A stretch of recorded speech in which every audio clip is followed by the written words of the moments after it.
Max, welcome. Thank you. So proud to have you. Welcome. I am honored to be here. Emerge America 2017. The atmosphere in the room is insane right now. It's awesome. Electrifying, awesome, transparent. I don't know, what's the one word that you would describe the room right now? Energetic, definitely. Energetic, Yeah. perfect. Thousands, hundreds, if not thousands of the top startups, incubators, accelerators, entrepreneurs, investors, all in South Florida come together for a bigger and better purpose. Yes. How do you feel as though Emerge America is making an impact in the Miami community to start it off? Yeah, so I actually was at the first Emerge 4 years ago, Wow. and I have just loved seeing it grow, Yeah. and also the attention that it's bringing to Miami. Perfect. Miami's doing some incredible things. Our ecosystem is growing. This is why I came back and moved back to Miami, where I was born and raised, Wow. to build and grow my company. Native. Yep, like a unicorn. Like There we no go. one believed me that I was born here. I was like, I was thinking Boston or upstate New York. oh, I'm a dual citizen of Miami and New York. That's why it feels like New York is in there a little bit, yeah. Yep. But I love that Emerge is really bringing the country's attention to Miami. Yes. I think Emerge is so important to showcase what we're doing here and also the companies that we're building here. And I think that we as we build this ecosystem, we can't just do it in a silo here in Miami. We need We got to to bring spread our everyone in. wings and Yep. make sure. I'm throwing a fun fact in there. Yeah. Miami is #1 for startup entrepreneurship here in the nation now. Yes, Yeah, and correct. which goes to show you that these relationships are transparent, right? Because just because you're in tech and health and startup entrepreneurship, you need to find a way to collaborate and draw that innovation together for a bigger and better purpose. Yeah. So your company, CARIBU, Yeah. the CEO herself, give us that elevator pitch. Great. We've practiced it many times. So CARIBU is an education platform that helps parents, extended family, and mentors read and draw with children when they're not in the same location. So Wow. think FaceTime meets Kindle for kids. FaceTime meets Kindle for kids. I get to read to my child no matter if I'm in another country nor state. Correct. That's amazing. Or yeah, I mean, literally we have families that are separated across the world, whether it's a parent is Wow. working somewhere, a grandparent lives somewhere far away, a parent works late, legally separated parents, Okay. active duty military.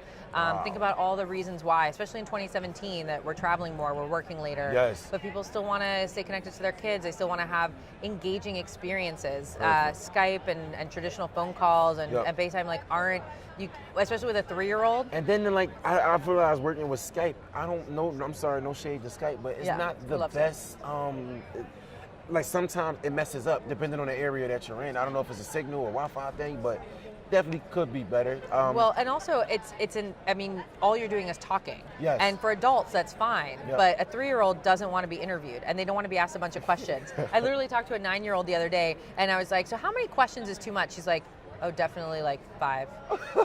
And I was like, and then what happens? And she's like, I just get nervous. She's like, I get nervous and I'm like not going to say the right thing. And I was like, would you rather read the book? And she's like, yes. Well, it was like a real pain point for her too. one, the book doesn't talk back to you, and then 2, you could just read without anybody bothering you. I wanted to ask you, Yeah. You solved the problem for parents who travel a lot, A real who problem. can't see their kids. How did you come up with finding that problem, that understanding the niche? So we actually saw a soldier trying to read to his daughter through a webcam. Wow. There was a picture that went viral, and we just said, this is ridiculous. First of all, for our military, this Yes. is ridiculous, right? These are people who are giving their lives for our country, Yep. and we should be building better technology for them to be able to reach their families, especially when they're Perfect. deployed for 6 months. But then when we started to look outside of the military families, we were like, my gosh, everyone has this problem. A lot of people are Yes. feeling this pain point. And so we kind of built it with our friends who are having kids in mind. We built it with our families, Yep. our personal experiences in mind. And we're now going into a more educational space because we are seeing the need there as well. Wow. Yeah. And that just goes to show you understood your target market. Basically, I want to say business owners, or who is, if you can say, your largest market right now? Yeah. Is it those business owners, or is it doctors? Is it lawyers? Is it? So it's we serve 3 core customers, Okay. families, right? So parents who work late, parents who travel a lot for work, which usually are Yes. people who own businesses or professional services firms, people who are legally separated. So kids have 2 homes and have 1 bookshelf, Yes. which is real. Parents in the prison industrial complex, Yep. which is real, and active duty military. So those are our parents, and then extended family, aunts, uncles, grandparents, godparents, anyone who wants to stay connected to kids and have an experience with them because they don't live close. And then we're going to move into the reading coaches and mentors market to be able to actually do more educational stuff. That's amazing. That's amazing, Max, because you just basically said the business canvas model, which we spoke about not too long ago.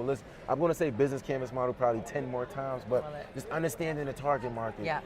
What differentiated your business from another person's, or understanding the cost of building your app or to the cost of putting it to the market, right? Or people do buy it. Or those partnerships that you had to establish through different companies, through the military. That's amazing, and that goes to show you that women in entrepreneurship are taking over. Yes, First absolutely. of all, women are the fastest growing entrepreneurs, period. So big round of applause to that. How does it feel, the women entrepreneurs? Because I feel as though the credibility is what needs to be showcased 10 times more, right? Listen, I had a woman business partner. Things, well, we're still good, but we don't talk no more. But hey, guess things don't happen. The organization that she brought to the table was insane. Then it was like, So how do you feel as though you bring an asset to the table, and what are your best skills, basically? Well, so we've seen research that shows that when women are co-founders or in a C-suite at a startup, the returns are much higher. Wow. So the research is even showing that adding women to the mix creates more value. Now, is it because you just have diversity of thought? Is it because you have diversity of opinion? Or is it that women just think differently, or that we bring different things to the table, or that we build different types of partnerships, or that we build different types of culture? It's all of those things, Everything, right? all of the above.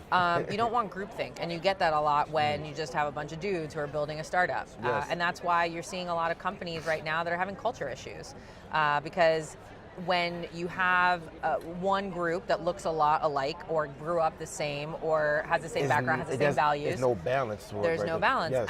And then you start bringing in minorities, you start bringing in women, and all of a sudden the culture falls apart because people don't actually know how to collaborate. Yes, that's amazing. The one collaboration aspect. Far as I love to shout out Kevin Hart. What now? Who are we collaborating with? Who are we partnering with? As you stated, the military and different colleges. The military, different educational purposes.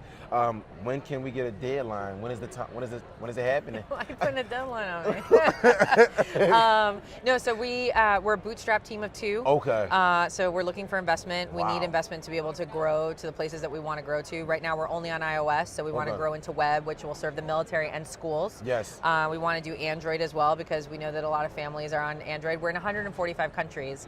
And iPhone penetration is great, but Android penetration is more in a lot of the countries we serve. So we need to do that. We want to build the literacy development layer on the back end. That's really important. We also want to build our subscription model, which we're doing by ourselves, because we're just going to keep trucking until we're able to build everything that we need. And we also want to license our technology to language learning and tutoring companies. But that goes to show you a strong team of 2 who sleepless nights sometimes. Team no sleep. Team no sleep. Up at all hours. Business calls probably 2 or 3 in the morning. Well, we hope not, because the hours stop. A lot of business emails at 2 or 3 A in the lot morning. of business emails at 2 or 3 in the morning. Right? But that goes to show you what it takes to be an entrepreneur. I love this visual. Whether you're climbing up a mountain, right? It's cold, it's slippery. You fall, you're going to hurt yourself. But when it get harder to breathe. But when you get to that peak, it's like, I did it. I made it happen, and you continue to grow. But we're here at eMERGE, and it's so many of these startups, incubators, as we stated, early stage businesses, and you're involved in it makes a difference. We need that for us, Miami. As Matt said earlier, a lot of people tend to come into Miami, then leave, but you're the talent, you're the brains. Why are you leaving? They need the talent. And what I wanted to ask you is, far as starting your business, the journey, we love to talk about the pros, but what was one of the toughest, as you still go through your journey, what was the most toughest experiences?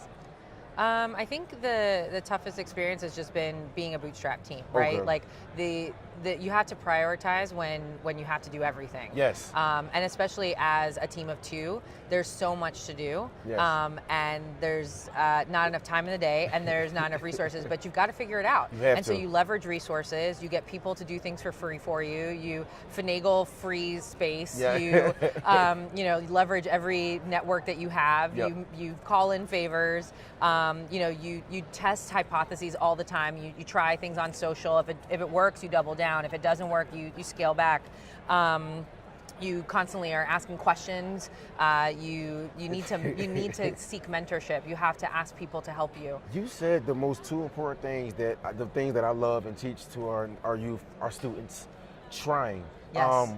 If you don't try, you'll never succeed. Yes. And you have to fail. You have to fail. You have to fail fast, and you have to fail forward. Exactly. And don't make the same mistakes twice. First attempt in learning. Why Yes, wouldn't you? If I yes. shoot a shot from here and miss, at least I tried. I'm going to hit 1 out of 5, but 0 for 0, nobody can say that I did it because Exactly. I didn't do it. And mentorship and guidance. Having a mentor definitely showcases a person who's been in your shoes and doesn't mind guiding you through it. That's the one thing I think people get confused with. I'm not holding your hand through the process. I'm guiding you to the steps, and it's your job to execute on it. Listen, we've been given a lot of free knowledge. Her prices are high, so the interview. Usually charge like $250 an hour for this kind of stuff. Exactly, right? So Max, could you give us early stage advice on starting a business, Yes. entrepreneurship? Yes, so 2 pieces of advice I always give early stage entrepreneurs is number 1, make sure that you've built the right founding team. Perfect. I think in education, we tend to want someone else in education, Okay. but we're ed tech. And if I don't have the right tech person, then my company is going to always rely on the tech that I outsource. Yes. And so for me, I got some of the best advice, which I always give on to entrepreneurs, which is, if tech is foundational to what you are doing, your co-founder must be an engineer, because the outsourcing that it'll cost you a lot, and it will fall apart. And so make sure that is something that you insource. Yes. And the second piece of advice would definitely be really seek mentorship. Listen to people, but also trust your gut. Perfect. And I think one of the toughest things, I talk about this a lot, is sometimes you can get investor whiplash, right? You talk to one investor and they say, where's your exit strategy? And then you talk to another investor and they're like, why do you have an exit strategy? What are you trying to do here? And you're just like, oh my gosh, so stay true to what you think your company needs and Yes. what makes the most sense. Because if you try and listen to everybody and constantly change your company and your vision because of what you've heard, you'll lose, and you will never be authentic, and you'll never grow, and you'll never succeed. Wow. Thank you so much, man. Listen, to all our millennials out there, if you could dream it up here, you can hold it in your hand. If it's a business plan up here, seek out mentorship. Seek out Max, who has her amazing company. Ask for help. Never be too prideful, because listen, one day she'll be your investor. Thank you so much. Yeah. Man. No, this was amazing. Thank you so much for having me. This was awesome.